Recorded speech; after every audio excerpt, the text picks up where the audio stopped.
The fourth installment of Resident Evil is often regarded as one of the best games ever made, and its influence on the industry is undeniable. As with any dramatic shift, there were those who were less than ecstatic about the changes made, but the main consensus seemed incredibly positive. Following in the footsteps of one of the most highly regarded games of all time is no small task. With Shinji Mikami having left Capcom for greener pastures, Resident Evil 5 has some big hurdles to overcome. While the franchise continued to see success after the 5th iteration, a lot of people seem to point at it being the downfall of the series. What is it about Resident Evil 5 that makes it so divisive? Does it really mark the turning point of the franchise? Looks like he wasn't worthy. Only the chosen ones are fit for the coming new world. I should have seen it coming. It didn't take long after the fall of the Umbrella Corporation for their bioweapons to end up in the hands of terrorists.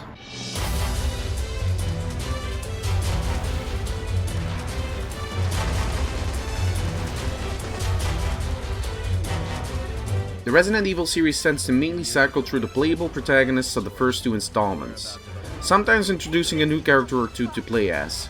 Once again, we step into the shoes of Chris Redfield for the third time. Just like the fourth entry, we are taken to another foreign locale. Everyone's favorite giant muscle is in Africa, hunting down a biological weapons dealer for the BSAA. He meets up with newcomer Sheva Alomar, an agent of the local branch of Chris's outfit, and together they start their search. It doesn't take long for things to go sideways, and now both Chris and Sheva have to fight for their lives against an advanced version of Resi 4's Plaga's parasite.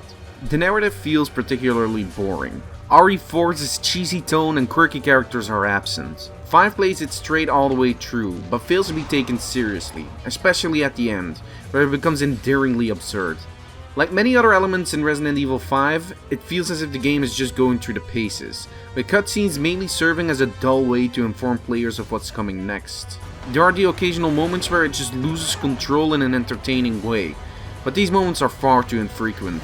With a majority of the game lacking any interesting villain or motivation, it's hard to care.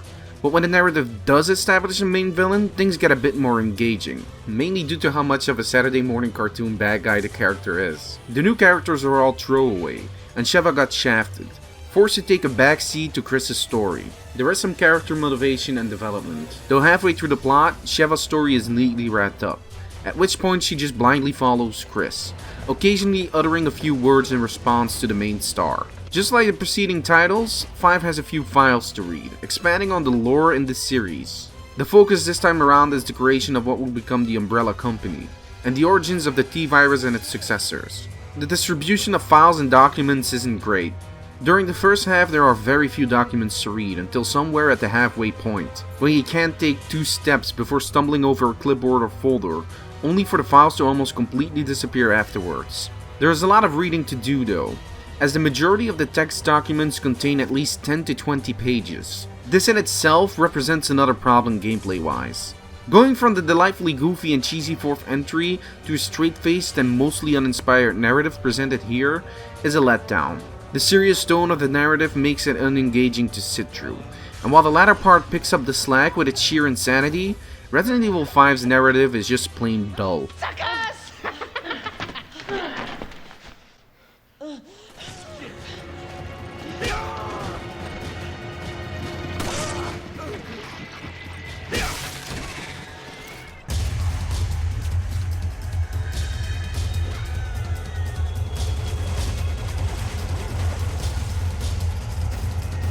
Resident Evil 5 plays pretty much exactly like its predecessor, though this time around Chris isn't going at it alone. By far the biggest change from the predecessor to this one is co-op. 2 players can play together through split screen or online, and brave the unspeakable horrors as a team. In fact, the entire story mode is designed with cooperation in mind.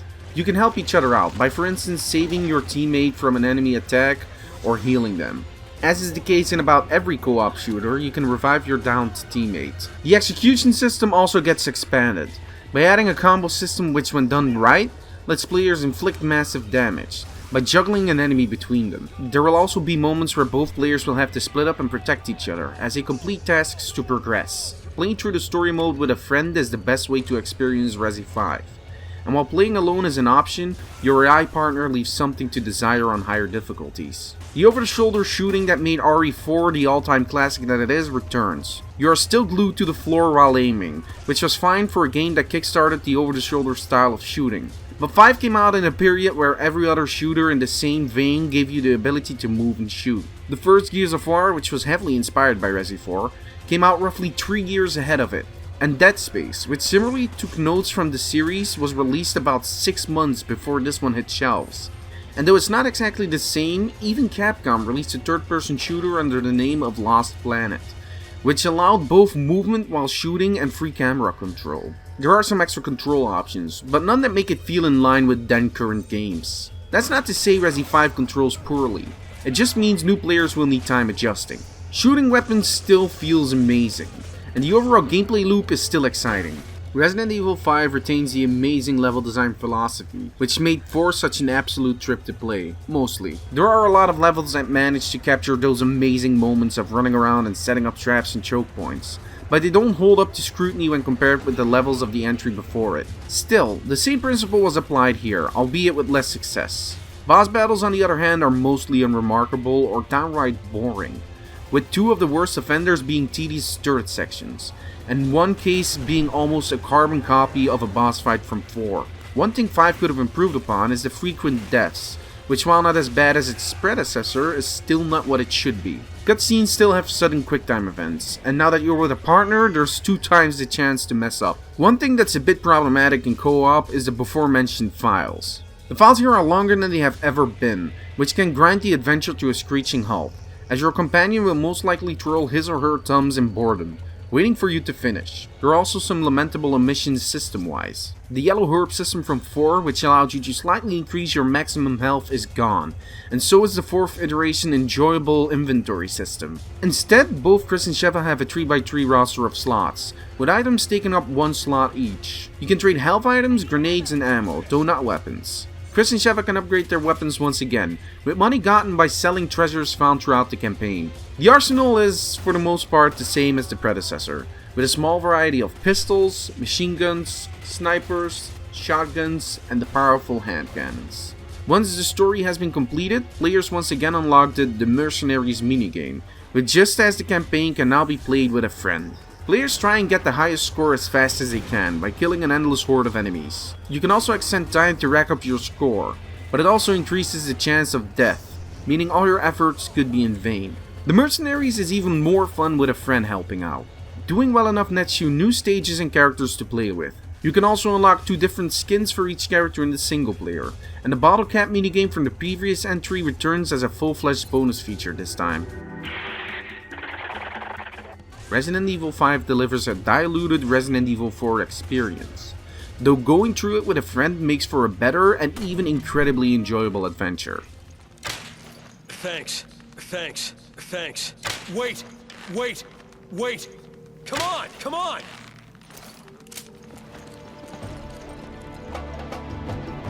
Welcome to Africa.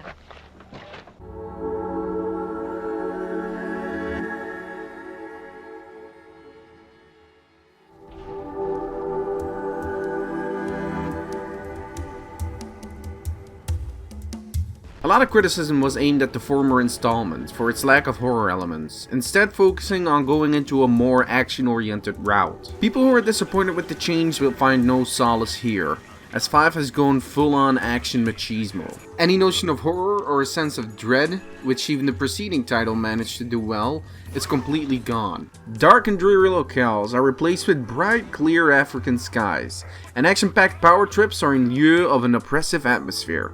Scenes are shot with a visible shaking or floating effect to it, as if to emulate an invisible observer. It's meant to give the scenes a visceral feeling and groundedness to them. Considering the gameplay itself, it does very little to help its case, as certainly near the end, the game goes hard into the ludicrous territory in every aspect. Similarly, the lighting and filters are all meant to create a dark atmosphere, but only detract from the overall experience. The score as well evokes that of a Hollywood movie, with a lot of string instruments, as you come to expect. There are a few tracks that implement vague African sounds, and the Mercenaries entirely does its own thing. Sometimes though, As if a remnant of its horror roots or in an effort to emulate it, the game likes to throw in a generic stinger sound to laughable effect. Enemy designs are pretty much exactly the same as those that came before, with most new monsters basically retreading Resi Zero's leech enemies. Chris himself has also gotten a redesign, which isn't out of the ordinary for the series. The man has apparently done nothing but work out in between appearances. It's not a bad redesign, even if the arms are Liefeldian. All the returning characters from the series have gotten a significant overhaul in their designs as well, creating more cartoonish caricatures of what they used to be. Though the shift is bizarre, it did give some more defining traits to otherwise fairly basic characters. Lastly, the elephant in the room needs to be addressed. Upon announcement and up until release and even afterwards, Resident Evil 5 has been scrutinized for its depiction of Africa and its people. Accusations of racism have been there from since the beginning, and it's absolutely not hard to see why. There are several arguments to be made in case of racial ignorance and offense, with the wetlands and its inhabitants often being the easiest and most obvious example. It doesn't help Capcom's case when you look at the temple levels, which clearly are designed after South American architecture rather than African. This specifically screams a lack of care from Capcom, where the most care should have been. To put it plainly and bluntly, Resident Evil 5 does in fact have a problem with racism, even if it wasn't intentional. What matters most is the party affected. An argument could be made in favor of its anti-colonial themes, with the villainous company forcefully taking over villages and enslaving the locals through the use of the plagas. But these undertones are greatly undermined by the more frequent and obvious overtones. When it comes to presentation, 5 is par for the course, and just like its plot, doesn't really excel.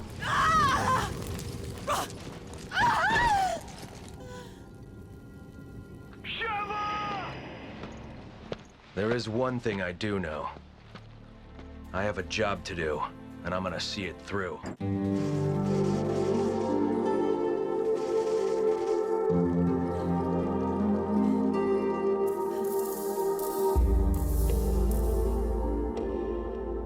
How do you make a follow-up to the best game ever made?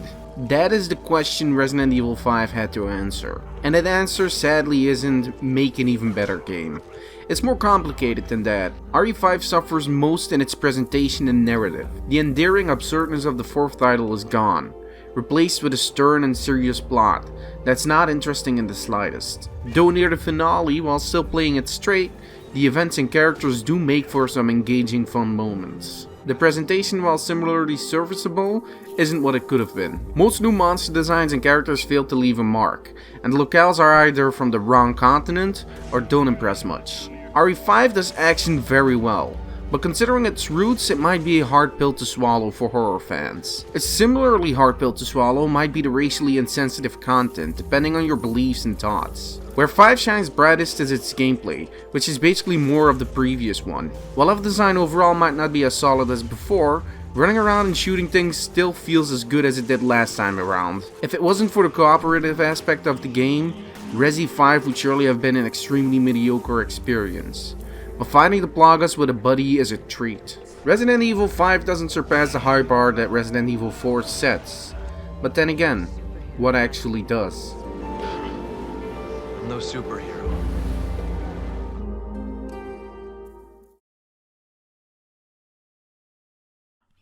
And that is another review done. My 12th review, in fact. Yes, you heard it right. It is I, a bad Wesker impersonation. I first off would like to thank Max for playing through the game with me on co-op. Max, you are a true hero and I owe you one. Overall, with these Resident Evil reviews, I kinda have to rush things, so it's not 100% as I would like it. There are some sentences I would have rephrased, and maybe some things are a bit more inaccurate than I hoped. Being able to explain my thoughts in this Wesker voice is really distracting me. I'm also starting to sound a lot more like William Shatner. Still, overall, I'm pretty happy with how the review came out. Resident Evil 5 is certainly an interesting game, for as much as people like it or don't like it. I have had a lot of conversations about the game, its content, its racial issues, its lack of horror.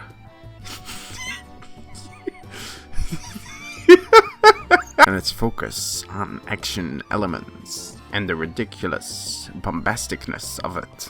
It's actually getting really hard for me to do this voice. There's not much more to add. I would just like to ask people to give me some feedback through electronic email or in the comments section. If you would like me to review a game you like or want to see, let me know as well, and I will see what I can do. And I'll leave you with a happy Halloween. May you have lots of candy, so I can achieve complete dental saturation.